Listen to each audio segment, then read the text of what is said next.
Hello, friends. I like saying that, friends. I'm hoping that's what you are, my friends in the Lord, my friends in Jesus Christ.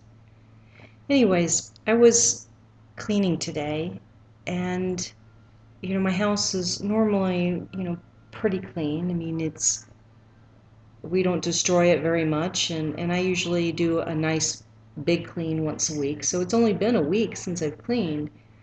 But it was very unusual today because I've never really had this happen to me. But as I was cleaning today, I was finding little cobwebs in areas that I would have never thought to have seen them. It was really strange, and it made me feel weird because it's like I just cleaned a week ago. How could there be a cobweb here already? And and then as I was cleaning, I kept seeing like these itty bitty bitty bitty tiny spiders that if you weren't paying attention, you would have never seen.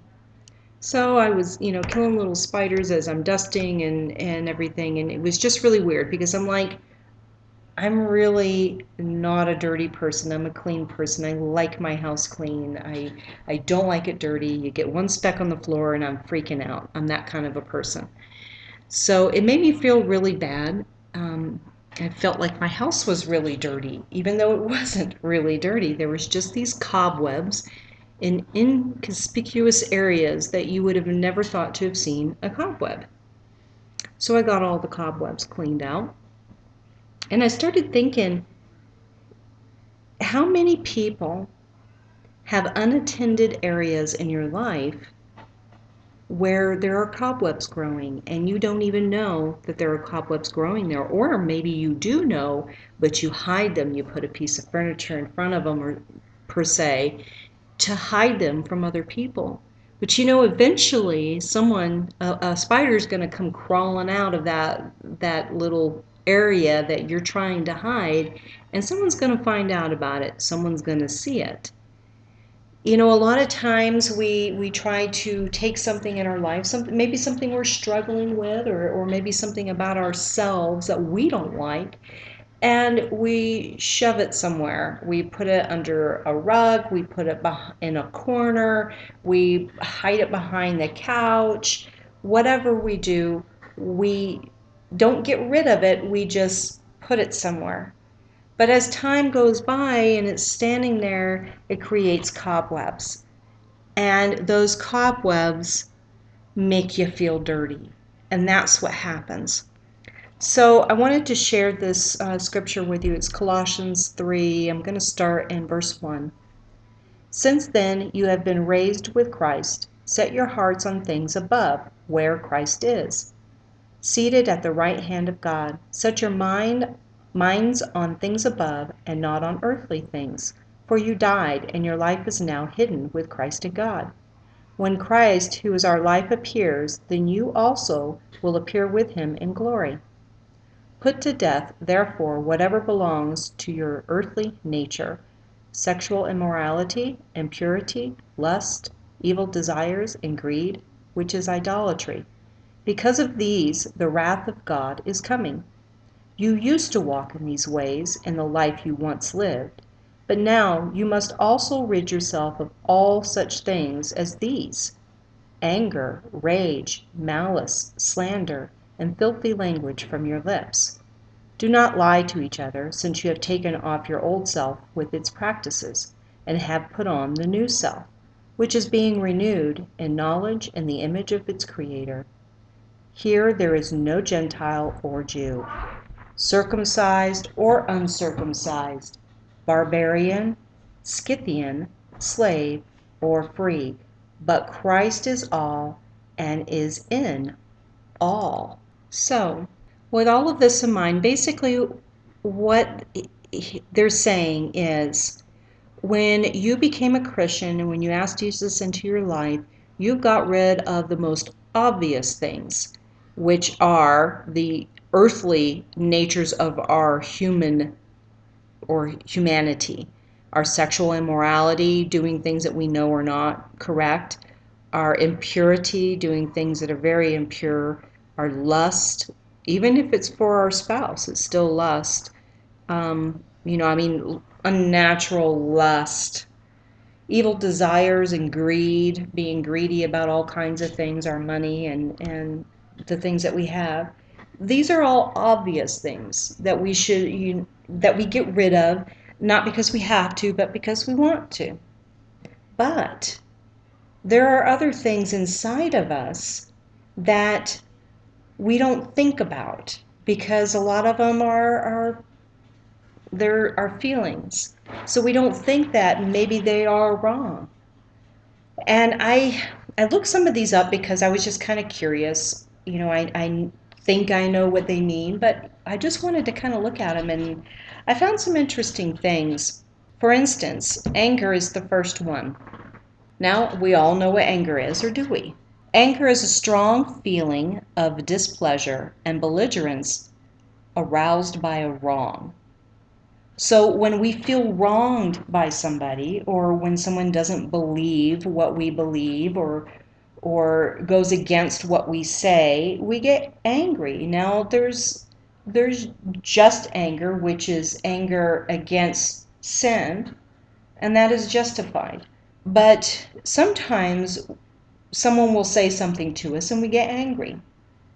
And then if we don't ask for that forgiveness, or get that cobweb out of our lives, it'll ruin your whole day. Like, for instance, you get up on the wrong side of the bed and your husband or your wife says something, one little word that just really gets under your skin, and you get angry about it. You don't say anything about it. You don't confront it. You're angry. And then the rest of your day is just ruined. That's one of the things that he was talking about. Here's another one, rage. I was like, well, wait a minute. Isn't rage anger? Not really. Rage is anger fury. It's violent anger. But when I dug deeper into the definition, it's also violence of feeling, a desire or an appetite. So you could have a violent desire or a passion for something. And this could also be part of idolatry. So let's say that you're very passionate about your job, and so you put your whole self into your job. You're idolizing your job over God. Do you get where I'm getting at with this? So rage could also be a violent feeling or passion for or against something. Then there's malice. We all know what malice is. It's the desire to inflict injury, harm, or suffering on another. And this is either because of a hostile impulse or out of deep-seated meanness. Deep-seated meanness. What do I see there? I see people who are bitter. And you know what? I know Christians who are bitter.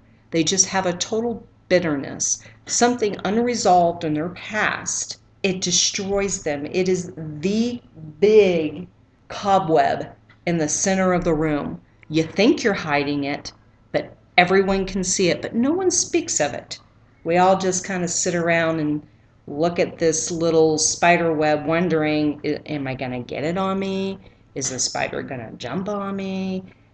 But we all see it. No matter how much you try to hide your malice towards other people, it is very visible, very visible. And this is, I think, a big thing that we need to get rid of. Slander, a malicious, false, or defamatory statement or report. This could also go against with gossip. Gossip is slander. When you talk about somebody, because when you do that behind their back, there is no righteousness in it. It is all malicious. And then to have a false statement about somebody, and I've had this happen to me from somebody, whether they meant it one way or another, it was still very hurtful. And it was done out of anger, not towards me, but because they have malice in their hearts. Filthy language. What is the first thing we think of with filthy language? We think of someone who talks like a sailor, and they claim to be a Christian, but yet their mouth doesn't expose themselves as a new person because they have this filthy language that comes out. But you know what? Filthy language can also mean hatred. When you talk bad about somebody, filthy means vile, vulgar, obscene, offensive, or objectionable. objectionable. These are those people who are constantly disapproving or protesting things all the time. That's filthy language. Wow. Really makes you think. And then later down in the passage, and this really got me thinking, it said, here there is no Gentile or Jew, and it's talking about in the image of Christ. In the image of Christ, our Creator, our new self, there is no Gentile or Jew. Who is a Gentile? Anybody who is not a Jew. Plain and simple. If you're not a blood-bought Jew, you are a Gentile, or someone who has brought themselves into the Jewish life. You are a Gentile. Circumcised or uncircumcised.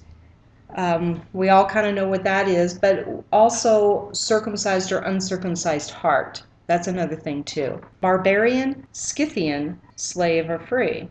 Okay, and then I started going, what? Why would they say that? You would think that they would put Samaritan in here, because there was, such a separation between the Jews and the Samaritans. Even the Jews and the Gentiles, there was a big separation there. I mean, they weren't even allowed to go in their homes. So I started looking. First of all, I was like, I just want to make sure I understand what a barbarian is. A barbarian is a person without culture. Now here is the actual definition. I thought this was very interesting. A person without culture, refinement, or education. Philistine. What? That was part of the definition. A Philistine was considered a barbarian, believe it or not. Then the word Scythian. And I went and looked. I'm like, okay, well, let me look at this version of the Bible. Let me look at this version. They all say Scythian, all the ones that I looked at anyways. So I was like, what in the world is a Scythian? So I went and looked it up, and I did some reading on it. And a Scythian is an inhabitant of Scythia. And I'm like, okay, what's Scythia? Well, Scythia started off, they were in the Ukraine, southern Russia, and western Kazakhstan, Romania, and Bulgaria. Well, they were nomads, but these were very intelligent nomads. They were nomads who were meant for innovative creations such as weapons and stuff like that. So they were very crafty in their arts and trades. So these nomads, actually their language, they believe was a branch off of the Iranian language. How interesting. Now the Scythians, as they became more and more skilled, started spreading out. And they actually established and controlled a vast trade network, which is the Silk Road. And that Silk Road connected ancient Greece, Persia, India, and China. And the Scythians also, I mean, they ended up going to all areas. But they were nomads, but they were very skilled nomads. They were so skilled and powerful that there were points and times within their civilization after this point that they had conquered huge nations. They were even part of the demise of the Assyrians, believe it or not. But because of their vast control of the trade network, they were perhaps the main contributors to the contemporary flourishing of the civilizations on the Silk Road. So basically, they're saying whether you're Jew, whether you're a Gentile, someone who is not a Jew, whether you're circumcised or uncircumcised, whether you're a barbarian, which is someone who does not have a refinement or a culture, or whether you're a Scythian, which is someone who is very skilled and a master, someone who can control very vast networks, whether you're a slave, whether you're in bondage to someone, or whether you're free. But Christ is all and is in all. So it doesn't matter who you are, what you feel you are. We should all get rid of these cobwebs that we have hiding in our corners and areas that people can't see.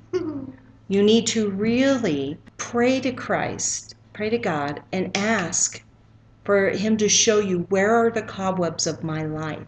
How do I get rid of those cobwebs? Ask Christ, because we can't do it ourselves. Ask Christ to show you how to clean the cobwebs of your life out. so that you eventually will not feel filthy. God bless. Have a wonderful day.